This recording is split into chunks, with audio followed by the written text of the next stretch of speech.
विजय राणा जी, बहुत कठिन है डगर पनघट की। अब आगे की बात की जाए, फ्यूचर की बात की जाए, आपको क्या लगता है वो सबसे बड़ा काम क्या होगा जो ऋषि सुनक को करना होगा? और एक टैक्स कटौती के चलते लिज ट्रस की कुर्सी चले गई, और वो इकोनॉमिक क्राइसिस जिससे सबसे ज्यादा ब्रिटेन आज जूझ रहा है, कैसे निपटेंगे? देखिए वो जब लिज ट्रस के साथ उनका मुकाबला था उस दौरान उनकी 12 बहसें हुई जो विभिन्न टेलीविजन चैनलों पर यहाँ प्रसारित हुई। और हर बहस में वो एक बात ये कहते थे कि इतनी मुश्किल घड़ी में टैक्स कट एक ऑप्शन नहीं है। तो उन्होंने उनकी जो प्रायोरिटीज है वो बिल्कुल साफ है। टैक्स कट तो नहीं होगा। जो मैं पिछली बार आपसे बात कर रहा था वो ये था कि उन्होंने जी। मई में एक विंडफॉल टैक्स अनाउंस किया था जिसमें एनर्जी कंपनीज पर 25% जो उनके प्रॉफिट्स थे उन पर लेवी लगाई थी। तो वो कोशिश यही करेंगे जो ब्रिटेन का सबसे समृद्ध वर्ग है या कुछ ऐसी कंपनियां हैं जिनको कोविड के दौरान, जो फूड कंपनीज हैं या एनर्जी कंपनीज हैं जिनको कोविड के दौरान बहुत भारी फायदा हुआ है, उनसे शायद कुछ टैक्स की वो उगाही और ज्यादा करने की कोशिश करेंगे। लेकिन वो ऑप्शन भी बड़ा सीमित ऑप्शन है। और जो जो कहना चाहिए कि उनकी जो सबसे बड़ी मुश्किल काम है वो ये है कि सोशल स्पेंडिंग को वो कट नहीं कर सकते, क्योंकि आम आदमी की जो सुविधाएं हैं वो यहाँ पहले ही बहुत काटी जा चुकी हैं। एनएचएस में कटौती की कोई संभावनाएं नहीं है। तो और इसके अलावा भी जो बहुत सारी सुविधाएं हैं नागरिकों की वो पहले ही यहाँ ले ली गई हैं। तो उनका काम निस्संदेह बहुत मुश्किल है।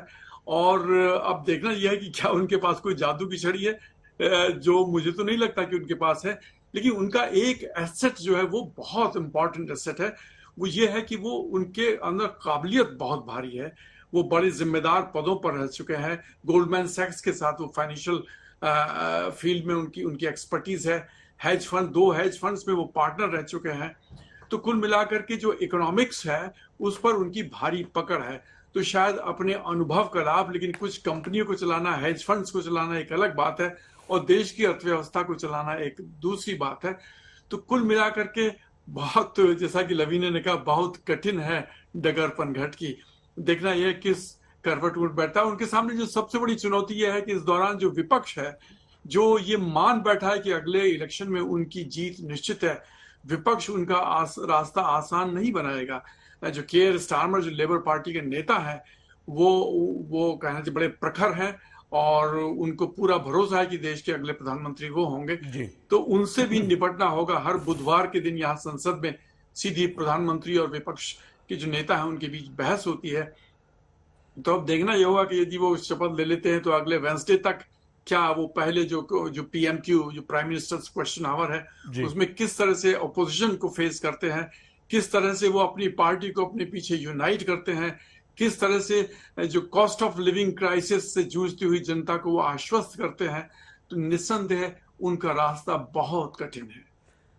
बिल्कुल विजय जी। परवेज जी, क्या आप मानते हैं कि ऋषि सुनक ऐसे समय में ब्रिटेन के प्रधानमंत्री बन रहे हैं जो सबसे ज्यादा अपने बुरे दौर से गुजर रहा है? इसमें तो दो राय नहीं है और यही वजह है कि बार बार जिसे कहते हैं ना कि जो जनता है और जो यहाँ की संसद है और जो यहाँ की जो टोरी पार्टी है वो ऋषि सुनक की तरफ देख रही है, शायद इसलिए कि उन्होंने कुछ महीने जो काम किया था चांसलर ऑफ द एक्सचेकर यानी कि वित्त मंत्री की हैसियत से बोरिस जॉनसन की कैबिनेट में, वो काम पसंद किया गया था और ये समझा गया था कि बावजूद इसके कि वो एक दक्षिण पंथी पार्टी के चांसलर ऑफ द एक्सचेकर हैं, लेकिन उन्होंने फरलो वगैरह जैसी कुछ स्कीम्स अनाउंस की थी जिसमें कि जो जिनकी नौकरी चली गई है, जिनको परेशानी है अपनी आमदनी में, उनके लिए सरकार की ओर से एक लंबा चौड़ा उनको बजट दिया गया था। उनके लिए राहत के लिए कदम उठाए गए थे। तो वो कदम ऐसे थे कि जिनकी वजह से उन पर ये इल्जाम भी लगा कि वो राइट विंग तो है नहीं, वो तो सोशलिस्ट हैं। हालांकि दूसरी तरफ बात यह है कि जो आज जो उनको सपोर्ट मिली है ऋषि सुनक को, जो कंजर्वेटिव पार्टी है, जो घोर दक्षिणपंथी पार्टी अब कही जाने लगी है यहाँ पे ब्रिटेन में, जी। उसका जो दक्षिणपंथी वर्ग है उसकी तरफ से बड़ी तादाद में लोगों ने उनको सपोर्ट किया है। तो मतलब ये कि वो जो सोशलिस्ट का एक ठप्पा लगा था उनको कुछ वक्त के लिए, वो बड़ी जल्दी से उन्होंने उसको हटा दिया। तो ये एक बहुत बड़ी बात इसलिए है कंजर्वेटिव पार्टी में कि जो जैसे बोरिस जॉनसन जिस राइट विंग को रिप्रेजेंट करते थे, आज ऋषि सुनक उस राइट विंग को रिप्रेजेंट करते हैं। और सोचिए कि पेनी मॉर्डन, जिनको कि ये कहा जा रहा था कि ये तो अपनी यहाँ की महिला हैं और बचपन से उन्होंने कंजर्वेटिव पार्टी में हिस्सा लिया है, नेवी से उनका एसोसिएशन है, फौज के साथ में पहली महिला डिफेंस मिनिस्टर रही हैं इस देश की, तो जरूर उनके लिए कहीं ना कहीं वो गुंजाइश होगी। लेकिन जो पार्टी का जो राइट विंग है और जो सेंट्रिस्ट विंग है वो भी उनके साथ में है, और किसी हद तक जो लेफ्ट विंग था, यानी मैं कंजर्वेटिव पार्टी की बात कर रहा जी हूँ, जी वो बिल्कुल उनके बिल्कुल। साथ में है। क्या आपको लगता है कि न सिर्फ इकोनॉमिक क्राइसिस बल्कि पॉलिटिकल इंस्टेबिलिटी भी इस वक्त है, जिसको समझना और जिसे पार पाना एक बड़ी चुनौती ऋषि सुनक के लिए होगी? राणा जी। ये सही कहा आपने सईद। देखिए, यहाँ जब मेरी आम लोगों से बात होती है, वो जिस तरह से वहाँ बार बार प्रधानमंत्री बदले गए हैं पिछले 6 वर्षों में, जिस तरह से बार बार वित्त मंत्री यहाँ बदले गए हैं, जिसे यहाँ चांसलर ऑफ एक्सचेकर कहा जाता है, तो उससे लोग बहुत फ्रस्ट्रेटेड हैं और कंजर्वेटिव पार्टी से बहुत ज्यादा नाराज हैं। और पिछले दिनों तो लगभग 33 अंक ज्यादा लेबर पार्टी आगे थी, और इतना बड़ा गैप दोनों पार्टीज के बीच शायद पहले कभी नहीं देखा गया था। तो कुल मिलाकर के जो स्थिति है वो ये है कि कंजर्वेटिव पार्टी से यहाँ की आम जनता बहुत नाराज है। यहाँ की आम जनता वास्तव में कष्ट में भी है। करीब यहाँ पर 6.8 मिलियन लोग ऐसे हैं जिनकी मॉर्गेजेस हैं, ओपन मॉर्गेजेस हैं। उनके मॉर्गेज बिल्स बहुत बढ़ गए हैं, एनर्जी बिल्स बहुत बढ़ गए हैं, फूड बिल्स बहुत बढ़ गए हैं। और ऐसे में कंजर्वेटिव पार्टी के लोग एक खेल खेल रहे थे, जैसे मानिए कि तू चल मैं आया, कि एक प्रधानमंत्री गया दूसरा प्रधानमंत्री आया। तो कहना चाहिए कि एक नाराज और संतुष्ट जनमत है, एक तेज तर्राट विपक्ष है, आर्थिक कठिनाइयां हैं और तरह तरह के बिल बढ़ते हुए हैं।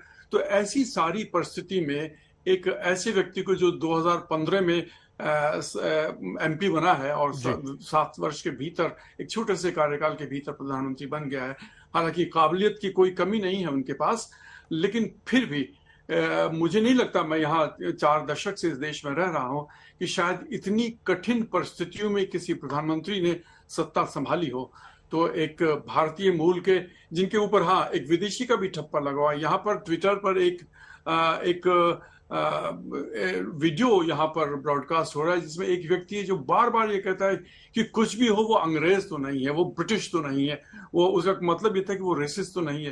तो एक बहुत बड़ा जनमत ऐसा है जो सुनक को संदेह की नजर से देखता है, उनकी काबिलियत में उसका पूरा विश्वास नहीं है।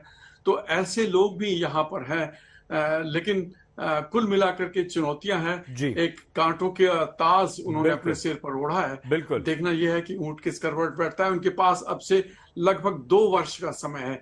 इस 2 वर्ष में वो क्या जादू करते हैं, क्या ऐसे कदम उठाते हैं कि अर्थव्यवस्था पुनः पटरी पर आए, ये उनकी काबिलियत का टेस्ट है। उनकी जो राजनीतिक पटुता है उसका भी टेस्ट है। किस तरह से वो कंजर्वेटिव पार्टी जो पूरी तरह से विभाजित है आपस में, उसको कैसे एकीकृत करेंगे। तो ये काम एक खासा मुश्किल काम है। और इसके अलावा ब्रेक्सिट, सारे यूरोप के लोग ब्रिटेन से नाराज हैं। अभी भारत के साथ एक बहुत बड़ा आर्थिक समझौता होने वाला था, जो लिज ट्रस की जो वित्त गृह मंत्री थी सुएला ब्रेवरमैन, उनकी वजह से नहीं हो सका। तो कुल मिलाकर के चारों तरफ यूक्रेन की लड़ाई चल रही है। तो देश और विदेश की इतनी कठिन परिस्थितियों में सत्ता संभालना कोई आसान काम नहीं है।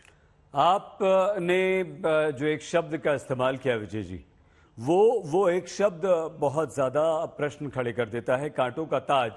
और लवीना ने कहा था कि ये जो डगर है बड़ी कठिन है, डगर बनगढ़ की। लवीना, एक ऐसा पॉपुलिस्ट डिसीजन टैक्स कट का जिसका स्वागत चारों तरफ होना चाहिए था, लेकिन वही लिज ट्रस की कुर्सी ले गया।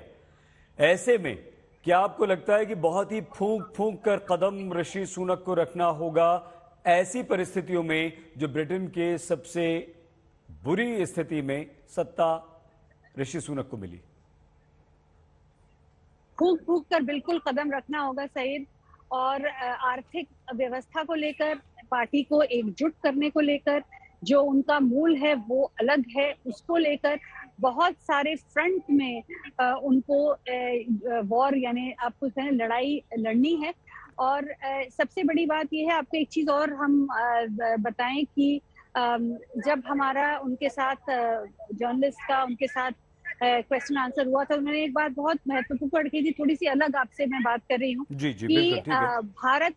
भारत को लेकर जो यूके में छवि है वो कहीं ना कहीं थोड़ी सी सही नहीं है। इसको लेकर बहुत लोगों ने कई बार सवाल भी उठाए हैं, यहाँ पर प्रोटेस्ट भी होती रही है कि यहाँ की मीडिया ठीक तरह से भारत को सामने पेश नहीं करती।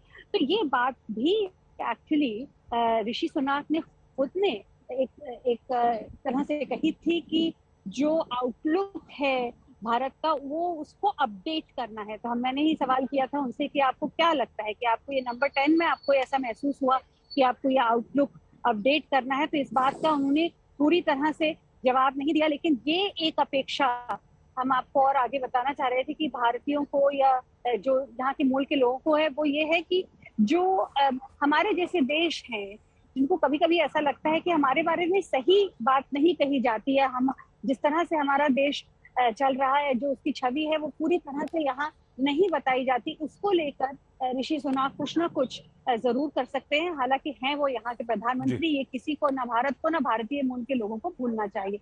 अब हम ये बात मैं जरूर कहना चाह रही थी इसलिए मैंने कही। जहां जी तक जी आपकी बताइए। बात है कठिन मुश्किलों की, बहुत बहुत बहुत मुश्किल समय उनके लिए है। और शायद इसीलिए भी उनको कहा कि भाई तुम्हें ऐसा तो नहीं है कि बलि का बकरा बना दिया गया है उनको, क्योंकि बोरिस जॉनसन ने अपने स्टेटमेंट में ये भी कहा था जाते जाते कि मैं 2024 का चुनाव हालांकि जीत सकता हूँ, लेकिन क्योंकि देश के को ध्यान में रखते हुए और जो सही चीज है पार्टी को मैं यूनाइट नहीं कर पाया, इस वजह से मैं जा रहा हूँ। क्या बोरिस जॉनसन सोचते हैं कि अगर प्रिविलेज कमेटी ने उनको फारिग कर दिया, अगर कर दिया, या कहीं ना कहीं उनके जहन में यह है कि भाई मैं फिर वापस आऊंगा, तो ना सिर्फ अंदरूनी तौर पर एमपीज के साथ उन्हें एक तरह से व्यवहार अपना एकजुट करना होगा, पार्टी को एकजुट करना होगा, बल्कि सबसे बड़ी बात कि लोगों के बीच और लोगों के लिए लोगों की जिंदगी में कैसे को वो थोड़ा बेहतर बना बिल्कुल सकते हैं, जी। जो बिल्कुल बहुत मुश्किल है, बल्कि नामुमकिन सी अभी स्थिति लगती है। तो और जबकि वो पहले कह चुके हैं कि 2029 तक किसी भी तरह का कोई टैक्स कट नहीं मुमकिन होगा, नहीं है, और बिल्कुल उनके रहते बिल्कुल रहते नहीं होगा। टैक्स बढ़ाया गया था। तो जी ऐसे में, और एक बात जो आप परवेज जी ने कही मैं आपको बताऊं, उन्होंने बहुत अच्छे से इसको समझाया कि पहले तो एक तरह से उनकी सोशलिस्ट छवि थी। देखिए, लोग छवि बनाने में 1 मिनट नहीं लगाते, तो जब हल्का सा फरलो स्कीम दी तो कंजर्वेटिव पार्टी, जो कैपिटलिस्ट पार्टी आप कह सकते हैं बहुत ही जनरल टर्म्स में, उनका ये कह दिया कि तो सोशलिस्ट व्यक्ति है।